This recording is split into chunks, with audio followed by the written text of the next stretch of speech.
ये वही जज अगर ये बोले कि मैं ऑर्डर करता हूं कि सब लोग लाल रंग पहन करके निकले, हो नहीं सकता है। शेल्टर तो एक भी नहीं है पूरे दिल्ली में। हर एक चीज की अपनी अपनी महत्व होता है। केवल कहना कि सारे कुत्तों को डालो पाउंड में, ये तो कोई राजा जैसे बोलता है ना कि पानी के लहरों को रोक दो, ये वही वाला जजमेंट है। मुझे नहीं मालूम कि लीगल भी है कि नहीं, बस एक गुस्से में देने वाला, आप आओ बैठो रोब जमाओ जजमेंट दे दो और कहो कि कोई नहीं बोलेगा, कोई मुझे सुनना नहीं है। अब ये जजमेंट किस चीज, सुओ मोटो जजमेंट, ठीक है, यानी कि इन्होंने अपने आप डाला केस, अपने आप सुनवाई करी और अपने आप जजमेंट दिया, कोई और तो था नहीं। लेकिन ये किस बात पर हुआ था ये भी आपको पता होना चाहिए। डॉग्स तभी बाइट करते हैं जब आप उसको उठा करके जहां रहता है उसको उठा करके रिलोकेट करो। दिल्ली को इस जजमेंट पर 15,000 करोड़ रुपए देना पड़ेगा शुरू में ही। तो आप इतनी बहादुरी करना चाहते हो तो हमें दिखाइए 6 हफ्ते में क्या करता है। कहना बहुत आसान होता है पॉलिटिशियंस के लिए। ये वही जज अगर ये बोले कि मैं ऑर्डर करता हूं कि सब लोग लाल रंग पहन करके निकले, हो नहीं सकता है। शेल्टर तो एक भी नहीं है पूरे दिल्ली में, तो कहां डालेंगे? 3 लाख कुत्ते, 3 लाख कुत्तों को कौन से शेल्टर में आप डालेंगे? पहले तो दिल्ली सरकार को ये लिखा है कि 2 महीने के अंदर अंदर उनको शेल्टर, उसका असल नाम है पाउंड में डालना पड़ेगा। अब उसके लिए पाउंड बनाने पड़ेंगे। तो 1 पाउंड, अभी 3 लाख कुत्तों के लिए आपको 3,000 पाउंड बनाने पड़ेंगे, और वो भी वहां बनाने पड़ेंगे जहां कोई रहता नहीं है, क्योंकि एक कॉलोनी के अंदर तो आप बना नहीं सकते हैं जिसमें आप 100 कुत्ते डालेंगे या 200 कुत्ते डालेंगे।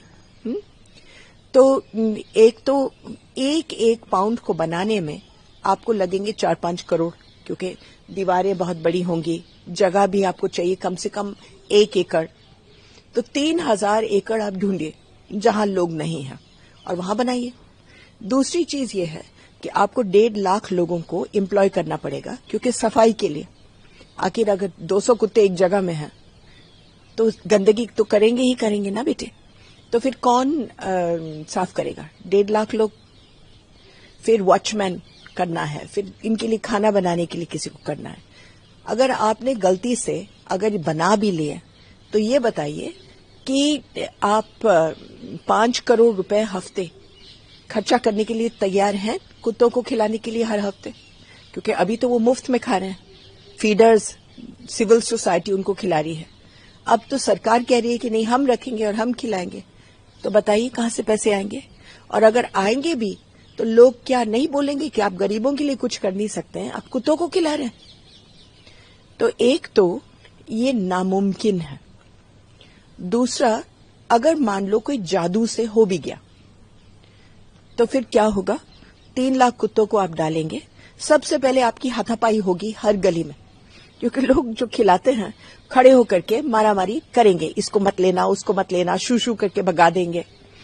आपका एक दिन जाएगा एक कुत्ते उठाने में, तो आपने 500 वैन लगाने हैं इस काम में। चलिए, अगर आपने ये भी कर लिया और उनको ले गए, तो उसके बाद अगर जिस दिन सड़क साफ हुए 3 लाख कुत्ते के, तो 2 चीजें होंगी। एक तो बाहर से कुत्ते आएंगे, गाजियाबाद से, फरीदाबाद से कुत्ते और इंसान और चींटी और हाथी वहां जाते हैं जहां खाना है। दिल्ली में बहुत खाना है, सब लोग खिलाते हैं। तो हमारे 3 लाख कुत्ते को 48 घंटे लगेंगे भरने में। तो फिर आप नए 3 लाख कुत्तों के साथ क्या करोगे जो स्टेरलाइज नहीं है? दूसरी चीज, अगर कुत्ते नहीं आए, आज बंदर जो फैल रहे हैं दिल्ली में, वो नीचे पेड़ों से नहीं उतरते हैं कुत्तों के डर में। जिस दिन कुत्ते गए तो आपके बंदर यहां हर बगीचे में घूम रहे होंगे। ये हुआ था पेरिस में 1880 में, जब उन्होंने सारे कुत्ते बिल्लियों को मार डाला। 1 हफ्ते के अंदर अंदर कोई नहीं रह सकता था उस शहर में, क्योंकि सारे चूहे भर गए थे नालों में। तो उनको लाना पड़ा दूर से, फिर कुत्ते और बिल्ली।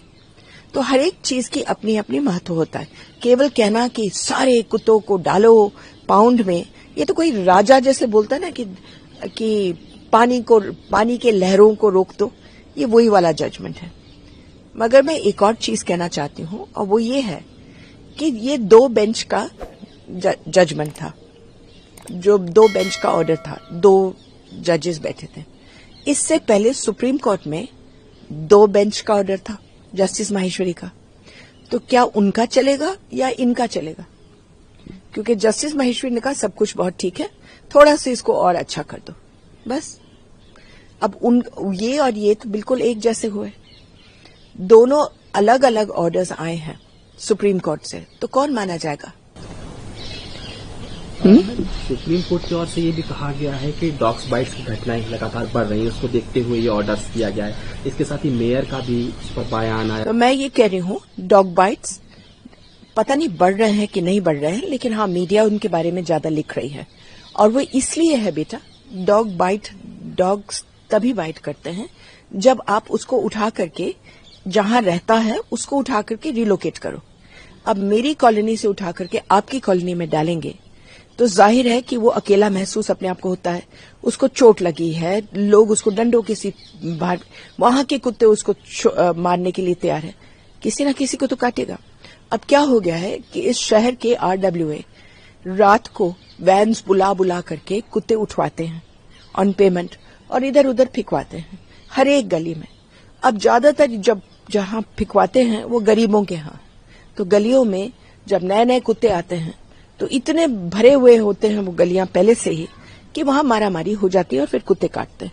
तो अगर रिलोकेशन बंद कर दो, ये सब काटना पीटना बंद हो जाएगा।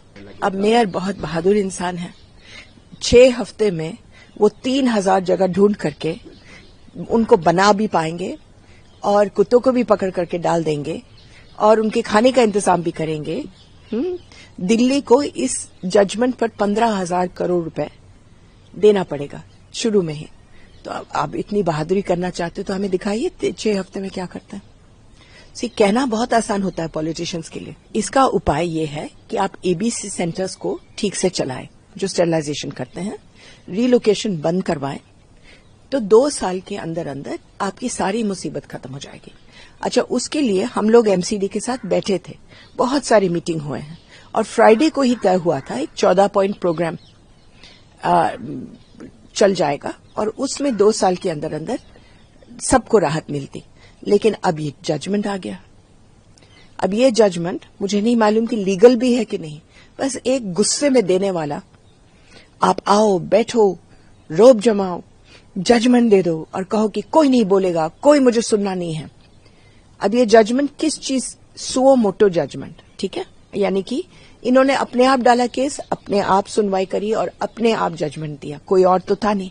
लेकिन ये किस बात पर हुआ था ये भी आपको पता होना चाहिए। एक न्यूज़पेपर की क्लिपिंग थी जिसमें उन्होंने लिखा कि, मीडिया ने लिखा था कि एक लड़की को कुत्तों ने काट करके उसकी मौत हो गई। वो कटिंग हमारे जज साहब को मिल गए और उस पर उन्होंने सो मोटो केस लगा दिया। लेकिन वो वाली लड़की को हम लोगों ने इन्वेस्टिगेट किया तो पता चला ये लड़की बेचारी मर तो गई थी, लेकिन कोई कुत्ता अगल बगल में कुछ नहीं था, वो मेनिंजाइटिस से मरी। और उनके माँ बाप भी यही बोल रहे हैं कि ये अखबारों में गलत निकला है। तो अब क्या बोल सकते हैं कि आपका जो पूरा गुस्से से ये बोलना, गलत आधार पर आप बोल रहे हैं, तो क्या कर सकते हैं। अगर आप ये वीडियो YouTube पर देख रहे हैं तो हमारे चैनल को सब्सक्राइब कर बेल आइकन दबाएं और Facebook पर देख रहे हैं तो हमारे पेज को लाइक करें।